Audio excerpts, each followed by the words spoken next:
ঠিক আছে, দেখো তাহলে আমরা আরেকটা অঙ্ক সমাধান করব, বিশেষ করে যারা স্কুলে আসো না তোমাদের জন্য। ঠিক আছে, স্কুল যারা ফাঁকি দাও, ফাঁকিবাজ স্টুডেন্ট, তোমাদের জন্য আমরা কি করতেছি, অনলাইনের ব্যবস্থা করে দিয়েছি। দেখো 5 এর সাথে যদি x গুণ করে কি হবে, 5x। সবাই কথা বলতে হবে।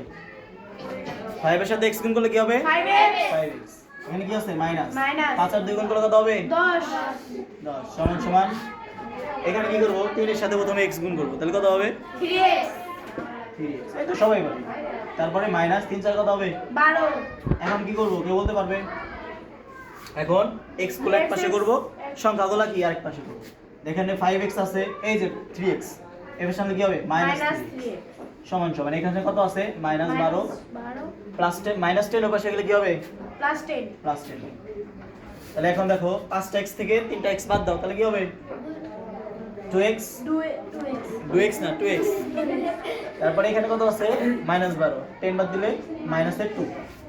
এখন কি করব, x কে রাখবো সমান সমান, এখানে -2 ছিল, এই যে এটা গুণ আছে 2x, 2 গুণ আছে না, তাহলে কি করব, 2 ভাগ করব। দুইটা ভাগ করলে কত হয়, 1, আর এর সামনে কি আছে, মাইনাস। তাহলে অতএব x -, অতএব নির্ণয় সমাধান